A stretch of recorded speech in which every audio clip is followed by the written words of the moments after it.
네, 5월 16일 월요일입니다. 오늘도 아침 신문 살펴보겠습니다. 이현웅 아나운서 나와 있습니다. 어서 오십시오. 안녕하십니까? 네, 오늘 첫 번째 소식 보겠습니다. 네, 북한 코로나19 상황 굉장히 안 좋은 것 같습니다. 저희가 속보로 전해드렸는데 어제 하루에만 39만 명 정도가 증상이 있는 걸로 파악이 됐다고 하더라고요. 네, 좀 심각한 모양입니다. 그렇습니다. 관련 상황을 정리하고 분석한 신문 두 가지를 준비했는데요. 동아일보, 중앙일보 기사 하나씩 보여드리겠습니다. 우선 동아일보에서는 북한이 골든타임을 이미 놓쳤다는 분석이 지배적이라고 했습니다. 네. 공식적인 백신 접종률이 0%인 상황에서 지금 취할 수 있는 조치는 봉쇄밖에 없다라고 하는데요. 그럼에도 이 빈틈으로 코로나가 확산해 나가면 북한 전체 인구의 60에서 70%가 감염될 가능성이 있다고 전문가는 분석하고 있었습니다. 네. 그렇다면 당장 도움을 받을 수 있는 것은 중국일 텐데요. 예. 북한 내에서도 백신이나 치료제에서 중국산보다는 서방 국가 물품을 더 신뢰하고 있고 또 그렇기 때문에 우리를 포함해서 국제사회에 계속 손을 내밀 거라는 전문가의 분석 눈에 띄었습니다. 예. 한편 코로나 확산이 김정은 체제 자체를 위협하는 뇌관이 될 수도 있다라는 분석도 있다고 하는데요. 그렇기 때문에 더 적극적으로 우리 손을 잡으려 한다는 전망이 있고요. 또 반대로 오히려 핵실험이나 도발을 통해서 주민들 시선을 돌릴 것이다라는 전망이 동시에 나오고 있는 상황입니다. 예. 그 아래 나와 있는 중앙일보 기사는요. 코로나로 인해서 봉쇄가 길어지게 되면 식량 문제가 심각해질 수 있기 때문에 그렇게 될 경우 대규모 아사가 발생할 우려가 있다고 전하고 있었고요.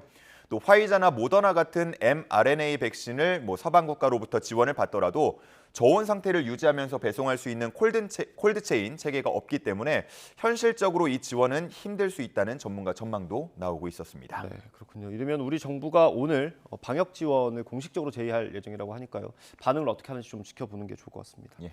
다음 기사 보죠. 지방선거 관련된 기사입니다. 여론조사가 나왔나 보네요. 하나하나 짚어주시죠. 예, 중앙일보에 나온 이 여론조사 결과인데요. 개요를 먼저 잠깐 소개를 드리겠습니다. 중앙일보가 한국갤럽에 의뢰해서 실시한 조사고요. 네. 5월 13일부터 14일까지 조사를 했습니다. 대상은 18세 이상 남녀였고요. 서울은 1,001명, 인천 803명, 경기 1,010명을 대상으로 조사했습니다. 전화 면접 조사 방식이었고요. 표본 오차는 95% 신뢰 수준에 서울과 경기 플러스 마이너스 3.1%포인트, 인천은 플러스 마이너스 3.5%포인트였습니다. 자세한 내용은 중앙선거 여론조사 심의위원회 홈페이지를 참조하시면 되겠습니다. 자, 결과를 보면요. 가장 접전인 곳 역시나 경기지사였습니다. 높게 나온 순서로 먼저 말씀을 드리면 김은혜 후보가 40.5%, 김동연 후보가 38.1%로 오차 범위 내 접전을 보이고 있었습니다. 여기서 무소속의 강용석 후보가 4%로 나왔는데요. 예. 당락에 영향을 미칠 수 있는 변수가 되었다라는 평가가 나온다고 하고요. 예. 현재 강용석 후보, 김은혜 후보에게 단일화를 제안한 상태입니다. 한편 서울시장은 오세훈 후보가 56.5%, 송영길 후보 31.4%로 25%포인트 넘게 차이가 났고요. 중앙일보에서는 지난 조사보다 결과가 더 벌어졌다 이렇게 분석을 하고 있었습니다. 예. 한편 지난 조사에서 오차 범위 내 접전이었던 인천의 경우는요. 유정복 후보가 45.8%, 박남춘 후보 32.9%로 나왔고요. 유정복 후보가 오차 범위를 넘어서 12.9%포인트 앞서가는 걸로 결과가 나왔습니다. 이런 흐름 속에서 국민의힘 최소라는 단어를 붙여가면서 9곳 이상에서 승리하겠다면서 목표를 다소 상향하는 모습이었습니다. 예. 그렇군요. 다음 기사 보겠습니다. 한덕수 총리 후보자, 사실 이게 장관들이 많이 임명이 되면서 한덕수 총리 후보자는 좀 잊혀져가는 느낌도 있었는데 예. 아직까지 인준이 안 되고 있습니다. 어떻습니까? 그렇습니다. 한겨레 신문에서는요, 이 한덕수 총리 후보자 인준과 관련해서 여야 내부에서 기류 변화가 감지되고 있다 이렇게 전하고 있었습니다. 먼저 야당인 더불어민주당 분위기를 보면요, 일단 인준을 먼저 하고 나중에 책임을 묻자 이런 의견이 좀 대세가 되고 있다고 전하고 있었습니다. 네. 송영길 전 대표나 정성호 의원 등이 언론 인터뷰나 SNS를 통해서 이런 의견을 밝혔다고 하고요. 한겨레와 인터뷰를 한 당 관계자도 상당수의 합리적 의원들은 발목 잡기 프레임에 갇혀서 지방선거에 좋지 않은 영향을 줄 것을 걱정하고 있다고 전하고 있었습니다.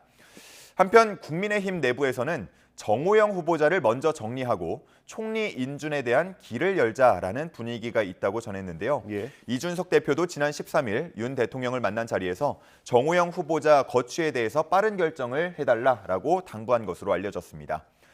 지금 인사청문회가 끝난 지 열흘이 넘어가고 있는데요. 과연 언제 어떻게 결정이 날지 주목됩니다. 예, 연결된 내용인 것 같은데 다음 기사 보겠습니다. 정호영 후보자도 그렇고 최근에 대통령실 참모들도 조금 논란이 됐던 것들이 있어요. 근데 대통령실의 입장이 좀 모호합니다. 예, 그렇습니다. 그동안 여러 인사에 대해서 논란이 계속 이어지는 모습이었는데 대통령실은 그때마다 지켜보겠다라는 원론적 입장을 반복했습니다. 예, 신문에서는 우선 원론적 입장을 내고 여론을 살핀 뒤에 부정적 여론이 압도적인 경우 자진 사퇴 압박으로 이어가는 것이 새 정부의 인사 문제 대응 방식이라고 표현했습니다.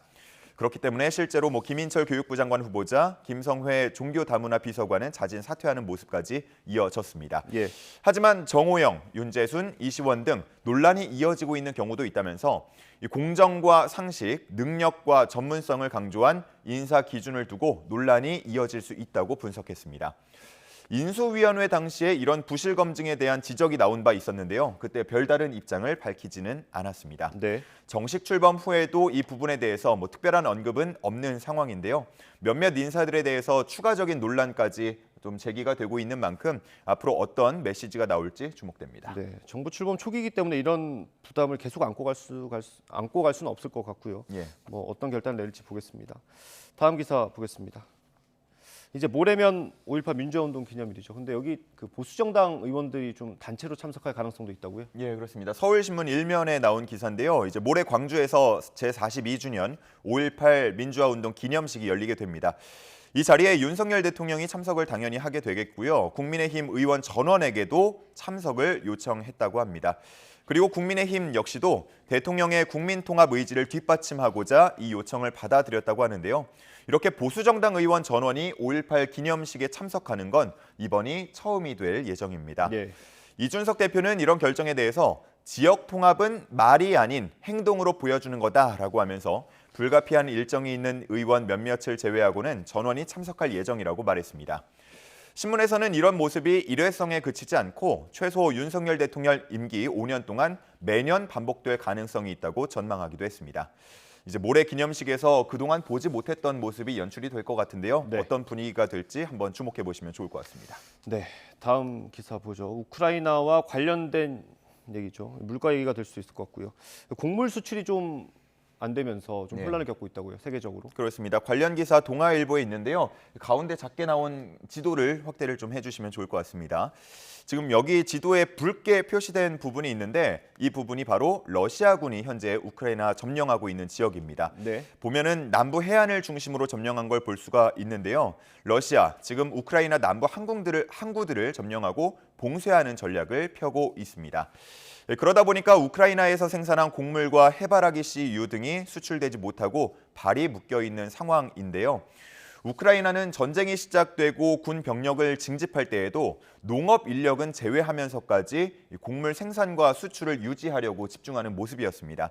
한 우크라이나 농민 이야기를 들어보면요. 열심히 농사를 지어도 러시아가 현재 훔쳐가고 있는 실정이고 침공 후에는 농사도 제대로 지을 수 없는 상황이다. 이렇게 얘기를 하고 있었습니다. 신문에서는 그러다 보니까 향후 3년 동안은 유례없는 식량 위기가 찾아올 거라는 경고가 나오고 있다고 전하기도 했습니다. 이런 상황을 타개하고자 G7 외교 장관들이 모여서 긴급 논의를 했다고 하는데요. 바다를 통하는 것이 아니라 육로를 통해서 우크라 곡물을 수출하는 방안을 마련하고자 한다는 겁니다. 이 필요성에 대해서는 합의가 된 상황인데요. 선로 규격 같은 게 차이가 있어서 국경을 이동하는데 한계가 있다는 지적도 나오고 있다고 합니다. 예. 이제는 더 설명할 필요 없이 이런 영향이 우리 식탁 위에까지 전해지고 있다 보니까 부디 이런 상황이 좀 빨리 해결됐으면 좋겠습니다. 예, 이거 다음 기사도 좀 연결이 되는 것 같습니다. 우리가 진짜 많이 먹고 많이 쓰기도 하는 건데 밀가루 가격이 좀 우려가 된다고요? 예, 그렇습니다. 전쟁 영향을 포함해서 전 세계 밀 시장 상황이 현재 좋지가 않은데요. 네. 특히 이번에 인도가 밀 수출 금지를 발표하면서 앞으로 상황이 보다 심각해질 것 같습니다. 이 인도는 단일 국가로는 밀 생산 전 세계 2위 국가인데요. 폭염과 가뭄의 영향으로 생산량도 줄고 또 물가도 심하게 오르다 보니까 이를 관리하고자 수출 금지를 결정했습니다. 한편 밀 생산 1위 국가인 중국은 작년 홍수 영향으로 생산량이 크게 줄었다고 하고요. 또 코로나19 봉쇄에 대비해서 비축 물량을 확대하려는 모습입니다. 또 이 밖에도 미국이나 아르헨티나, 프랑스는 이 가뭄으로 인해서 생산의 차질을 빚고 있다는 내용도 눈에 띄었습니다. 예.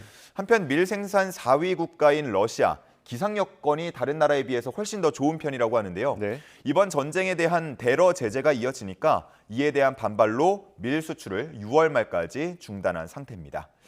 신문에서는 이런 상황이 선진국에는 물가 상승 영향을, 또 취약국에는 대규모 기근 우려를 낳고 있다고 분석했습니다. 그렇군요. 네, 알겠습니다. 오늘 마지막 기사 보겠습니다. 네, 손흥민 선수 어제 저녁에 경기가 있었죠. 예. 뭐 이기긴 이겼습니다. 네, 골은 그렇습니다. 넣지 못했고요. 맞습니다. 지금 손흥민 선수에게 주목하는 건 두 가지입니다. 하나는 소속팀 토트넘이 4위권 안에 들어서 다음 챔피언스 리그 안에 들어갈 수 있느냐 부분이고, 그 다음이 득점왕을 차지할 수 있느냐, 이런 두 가지 이슈인데요. 네. 어제 경기에서 일단 1대0 승리를 하면서 이 팀 자체는 4위로 올라섰습니다. 예. 아스널에 비해서 한 경기 더 치르긴 했지만 2점 앞서고 있는 모습이고, 결국은 최종전까지 두고 봐야 하는 상황으로 흘러가고 있습니다. 이런 가운데 손흥민 선수가 골을 추가하지는 못했는데요. 현재 득점 순위 1위는 리버풀의 살라흐 22골을 넣고 있고, 손흥민 선수는 한 골 적은 21골을 기록하고 있습니다.